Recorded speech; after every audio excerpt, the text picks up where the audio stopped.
The Cincinnati Reds have to come out swinging tonight against the St. Louis Cardinals. We'll tell you why tonight's game is so important on today's Locked On Reds.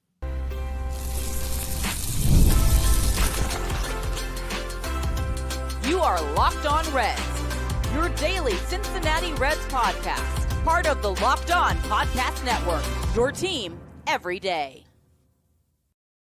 Welcome into the Locked On Reds podcast. My name is Jeff Carr. His name is Steve Offenbaker, and we are lifelong Cincinnati Reds fans. We've been podcasting about this team for a combined 14 seasons, and we're glad that you're alongside us here today. Locked On Reds is part of the Locked On Podcast Network. We are your team, your Cincinnati Reds, every single day. And on today's show, we are going to discuss why this trade deadline, in a perfect world, the players that they would not lose in a trade are key.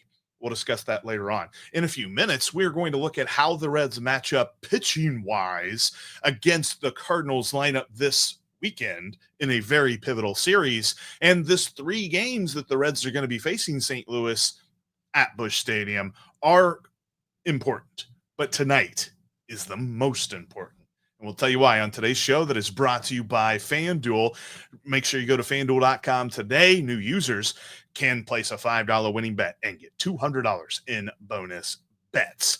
All right, Steve, the Reds and the Cardinals here are neck and neck in the division. They need to create some separation here with these 3 games. Ideally, that would be the Reds that do that. But I believe that in order for them to win 2 out of 3, they got to win tonight, because it kind of feels like Saturday and Sunday stack up favorably in certain directions. It's tonight that's the toss-up, and the biggest reason why is the guy on the mound for the Cardinals and Andre Pallante, and how the Reds just do not match up well with this guy.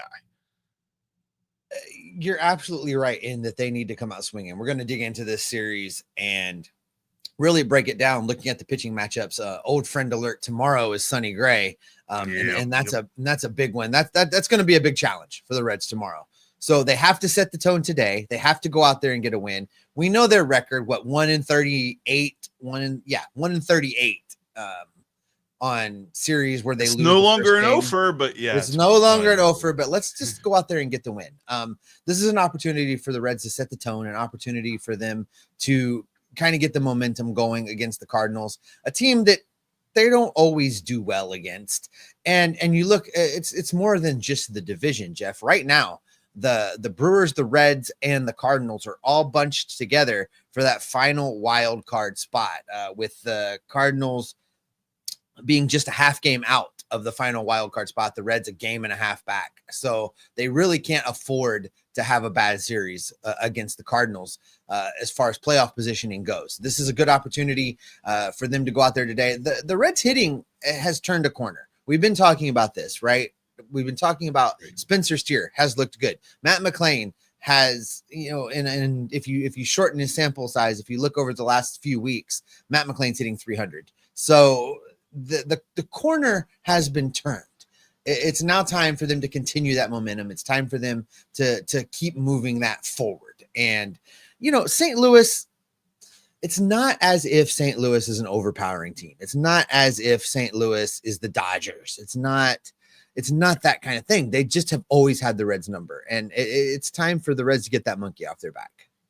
I feel like, too, looking at the Cardinals this season, if we looked at this team and the performance that they've had in a vacuum, we would say, okay, this is a pretty solid team. I think that this is going to be a tough team to beat. But we know what they did last year. They were horrible last year, and they are largely unchanged. And I do not believe that they have taken that collective step forward that much this soon. I think it's going to be interesting. I think the Reds have an opportunity here.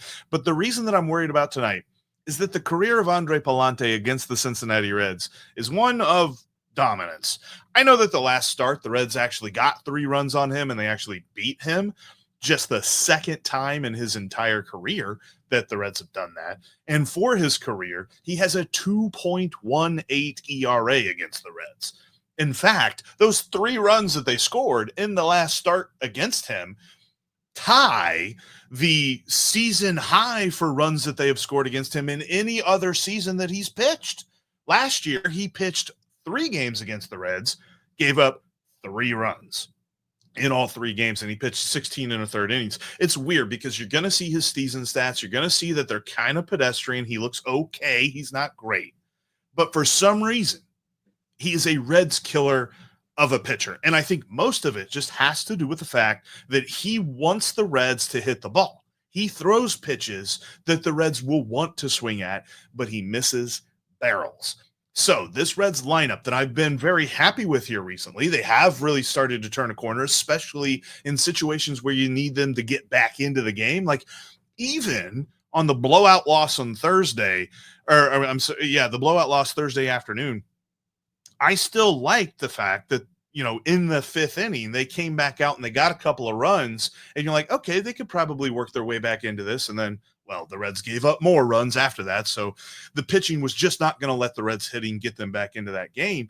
But you still saw some clutch at bats when you felt like the Reds needed it. That's what we've been seeing a lot of. How are they going to take that mentality, that momentum, and face a guy like this who he is not an overpowering pitcher by any stretch against this Reds team? He is just super good at getting them to swing to weak contact and get themselves out quickly, and it keeps him in the ball game longer. Yeah, Pallante is vulnerable on the season, just 0.1 in WAR, Jeff. Walks per 9 innings, 3.1. Strikeouts per 9, 6.4. An ERA of 4.83. He's pitched 76 innings. He's given up 79 hits in those 76 innings. You can get to him. It is possible. This is where the Reds are going to have to be aggressive. They're going to have to come out right out of the gate, right in the first inning, and try and get at him, get him out of this game, get to the Cardinals bullpen. That's really going to be the key for success. It can be done. I'm interested to see how this plays out. This is one of those series, Jeff, that, it's June, and you try not to label series in June as must-win baseball. This is a pretty big series. This is as close to June must-win baseball as you're going to be able to get, because the division is so clumped together right now, because the wild card is so clumped together right now with the division contenders, right? It's the Brewers, it's the Cardinals, it's the Reds, all clumped together, both divisionally and wild card. The Reds have to come out swinging. They have to get at Pallante. They have to get this win, because tomorrow, not so great. And they've got to create some separation with St. Louis, because right now they're behind the 8 ball with the Brewers. They're behind the 8 ball with the Cubs. They're 2-4 against the Cubs, 2-5 against the Brewers, and they're 4-2 against the Pirates. That should continue all year long. The Pirates are not very good. It's the Cardinals that are going to kind of be a deciding factor here. Can they get back a few games against the Cubs and the Brewers? Sure. But can they stay above 500 against the Cardinals? You can't go under 500 against 3 of the 4 teams that you face in the division. That's just not going to get the job done. So they've got to start creating some separation with themselves. And I'm with you. Like looking at Sonny Gray and looking at Miles Michaelis. Michaelis has had a little bit of a career renaissance this season. He's better than he was last year. The Reds faced him a couple of times last year and clobbered him. But he is a solid pitcher that had a bad year last year. I think that there's still the essence of a solid starting pitcher from Miles Michaelis. So how do the Reds face him on Sunday? I love that Andrew Abbott is on the mound for that game, and I think that Andrew Abbott's going to provide them an opportunity to win. It's going to be about how the lineup faces these starting pitchers down, because also Sonny Gray on Saturday, we know dude can be dominant, but if you get on him early, and if you force him to throw a lot of pitches in the first couple of innings, you are going to make it hard for him to get back into his groove and pitch a good 5-6 innings against you. So it's all going to be about what the Reds do in the first couple of innings in each one of these games. Look, we have cursed these poor guys enough by talking about how good they are. So there's a little bit of this where I'm like trying to reverse that and talk about the challenges that they face. But this is real. You owe Nick Martinez an apology. I owe like put it 75 players an apology. I put it out there on social media yesterday. If you guys wondering, Jeff is the one that picked Nick Martinez as a show topic for yesterday's show, and thereby saddling him with the Locked On Reds curse, because that's and exactly I will reply to you with the same reply I had on Twitter. See profile description on Twitter. I say good things about Reds players who then immediately do not so good things following that praise, but that's just how things go with me. And that's where I'm seeing like the Reds have a challenge they need to overcome with this pitching staff of the St. Louis Cardinals. I'll say this though, the Reds pitching staff also has a heck of a challenge, especially considering we've got Wade Miley coming in. We've got Andrew Abbott, where it's like, okay, has he been good enough here recently? Yes. Is that going to continue? We shall see. Reds pitchers need to shove this weekend in St. Louis. We'll talk about that next. Sports watching is a hungry man's game, and if you want to win at that game, get yourself some Wonderful Pistachios. Wonderful Pistachios have some amazing flavors, whether in the no shells or shelled variety. I saw some good flavors on the shelled variety, but if you're like me and you just like to grab a handful of pistachios, the no shells variety is the way to go. This bag's here, the smoky barbecue, absolutely amazing flavor on these. They're well seasoned. You're going to get that barbecue flavor. You're going to forget that they're healthy for you. Every serving has 11% of your daily value of protein. So this is going to help you out in all situations, whether you're hungry or whether you're looking to be healthy. Wonderful Pistachios is the way to go. You'll find them at your local stores, your local grocers, or you can go to wonderfulpistachios.com and get snacking and get cracking with the Snack the Packs Protein Punch. That's Wonderful Pistachios. I've switched to them. They've replaced my chips. They've replaced my pretzels, and you should too. WonderfulPistachios.com to learn more today. Thank you for Make sure making you are subscribed. There we go. We're doing it again.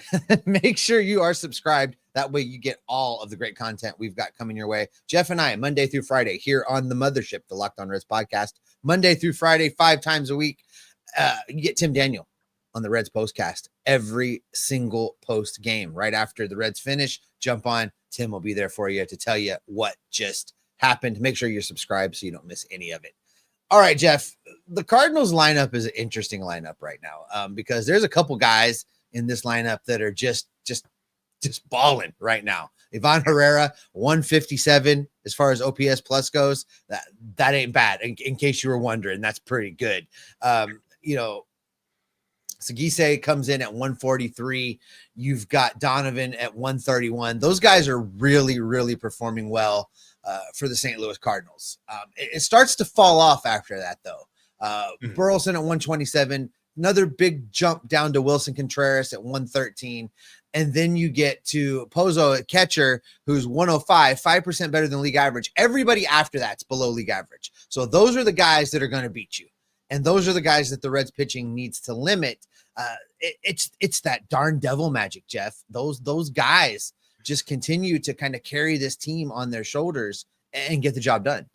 Yeah, they've been waiting a long time for Brendan Donovan to get things going in his career, and it's looking like he's turning a corner this season. I mean, he's slashing 317, 381, and 443. It's not necessarily the power, although he does have a couple of home runs. It's all about the consistency. He is a consistent at bat for them, and I think the Reds will see him. I think he bats second usually.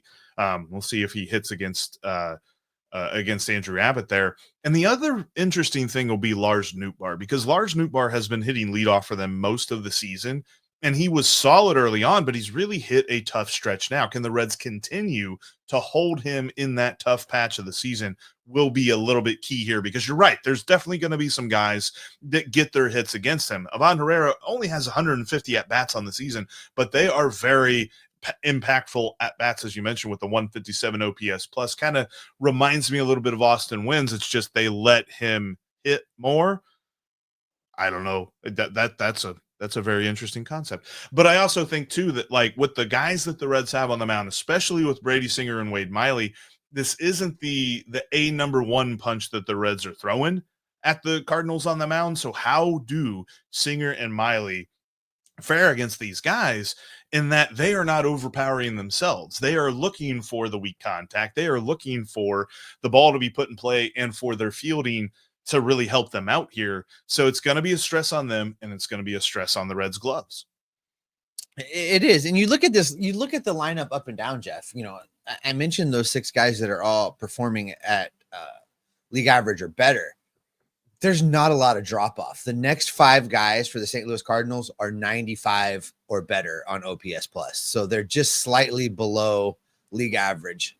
So basically you're not getting an easy at bat, no matter where you look up and down this St. Louis lineup. So the onus is on Reds pitching to get the job done. So you look at these matchups, we talk about the importance of tonight's game.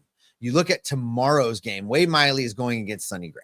And as much as we have been happy with what Wade Miley has given you, five innings, 2 or 3 runs might be enough to get it done for the Cardinals. 2 or 3 runs might get it done in a Sonny Gray game.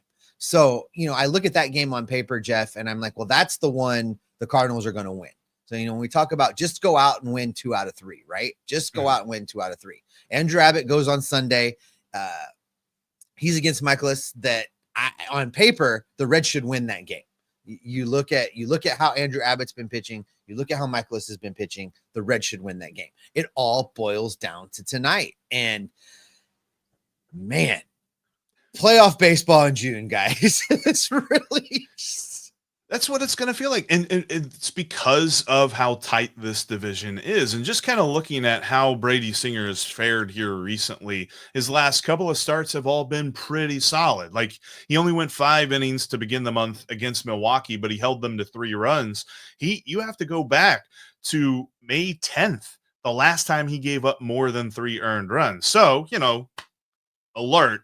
That might be something that comes into play here. Hopefully he continues the nice stretch that he's been on, because for the most part, he has been the guy we expected. He's turned into the guy that we talked about in January. We talked about a guy in January that's probably going to finish the season somewhere between 4 and 4.5 in the ERA department, but he's going to keep the Reds in every ball game that they're playing. It's not going to be a situation where he's getting his brains beaten every so often, but he's also not going to be very high up on anybody's Cy Young list. That's who we have seen for the last several starts, and I expect that to continue. I don't necessarily think it's going to be the type of guy comes out here against the Cardinals, throws 8 shutout innings with like 10 strikeouts. He's going to give the Reds a quality start, and it's going to be on the lineup. The pressure's on the lineup this weekend, because they're going to have to sort of keep up hitting-wise with this Cardinals team. I don't expect any of these games to be a shutout for the Reds pitching staff. No. And to your point on Brady Singer, he's been exactly who we said he needed to be. He's been exactly the guy, a guy that comes in as a stabilizing factor in the rotation, goes out there every 5th day and eats his inning. Career-wise, somebody in the comment section was like, stop talking to me about ERA. And it's funny. We've turned a corner, because not so long ago, it was please talk to me about ERA. But, for his career, 4.29 ERA. But the numbers that I like to look at, right? Walks per 9, strikeouts per 9. Career-wise, Jeff, walks per 9, 2.9 for Brady Singer. Strikeouts per 9, 8.3. He's your number 3 starter in this rotation. It's fine.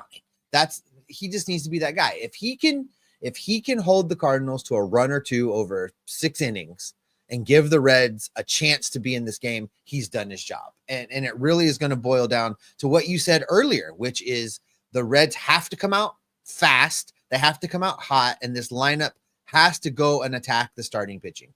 That's going to be the key. That's if we're talking about a key to success, one benchmark that the Reds need to hit in order to win this series, it's that they have to attack the starting pitching of the St. Louis Cardinals, get at them early, and get into that bullpen. That's going to be the way the Reds win this game.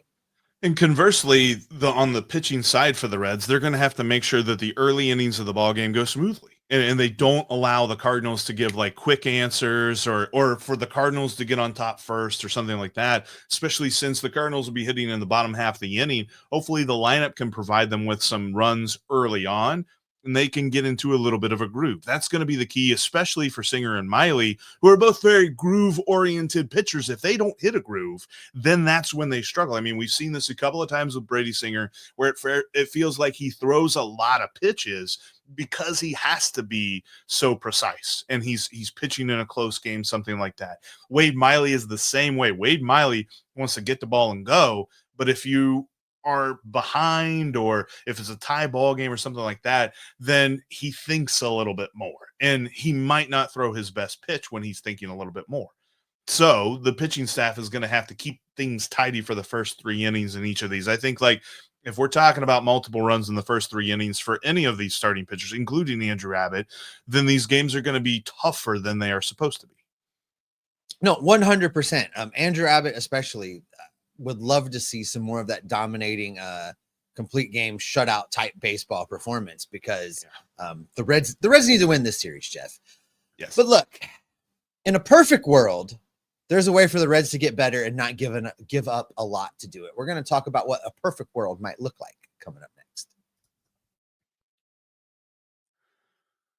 Reds are heading off to St. Louis, and the Pacers and the Thunder are going to Game 7 on Sunday, which means you got to get over to FanDuel and test out that sports knowledge, make a couple of bucks on it.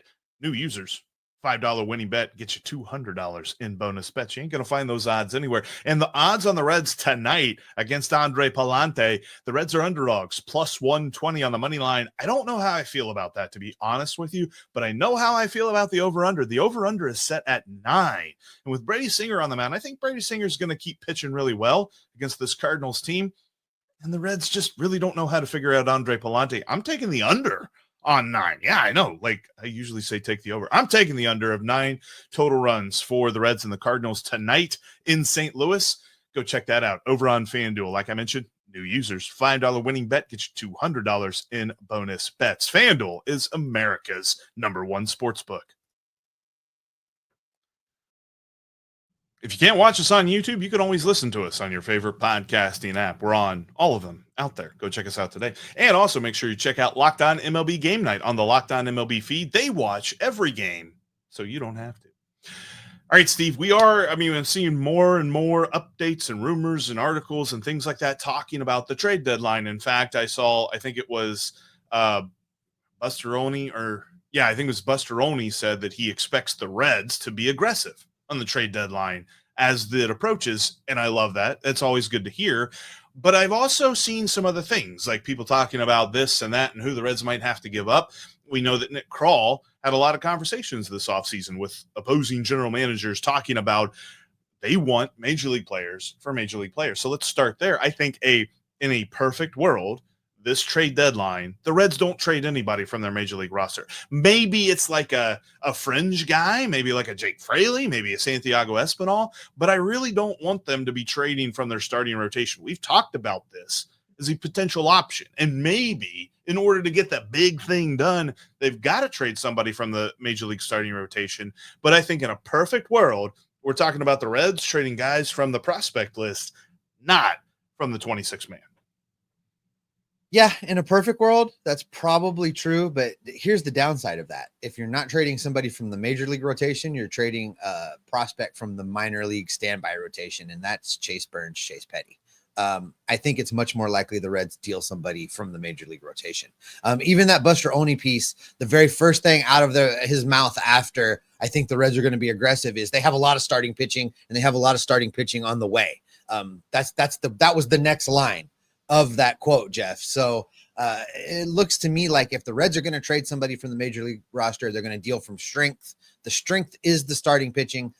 I got a lot of pushback. I don't know if you went back and looked in the comment section after I said leave Chase Burns alone, but there were a lot of people upset about leaving Chase Burns alone. They want him in Cincinnati yesterday.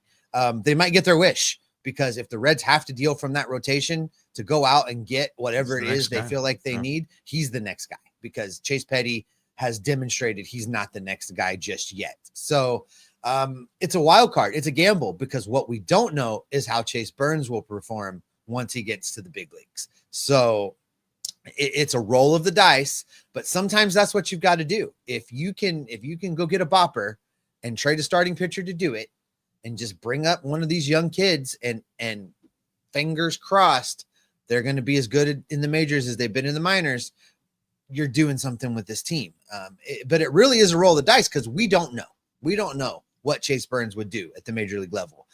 Thus far, he's been really, really good. We talked about this yesterday, day before, can't remember, but we talked about this.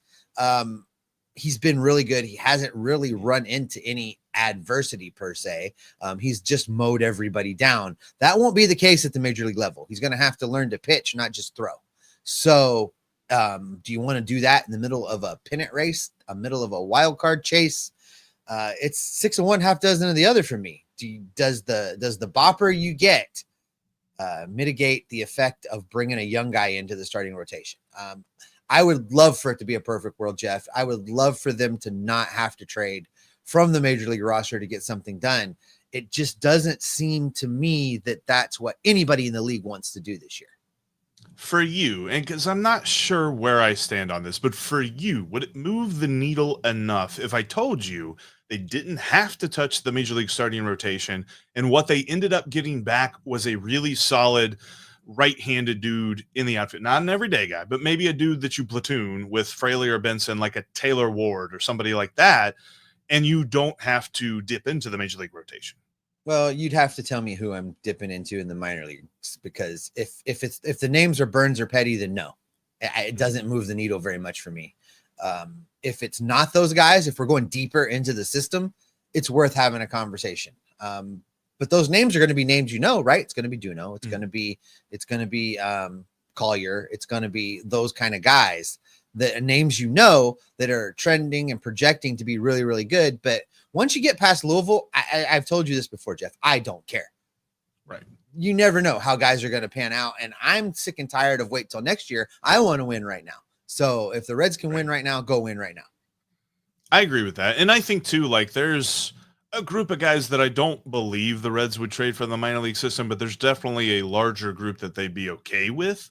I just wonder what the interest is. And there's so many more reports now of like teams are looking at prospects, but they're as part of a deal, not the main crux of it, not the focal point, as it were. So that's going to be the tough thing for me, is that in years past, it was easy to say, well, the Reds are a buyer, so we look at the minor league players that they're probably going to have to give up to be a buyer.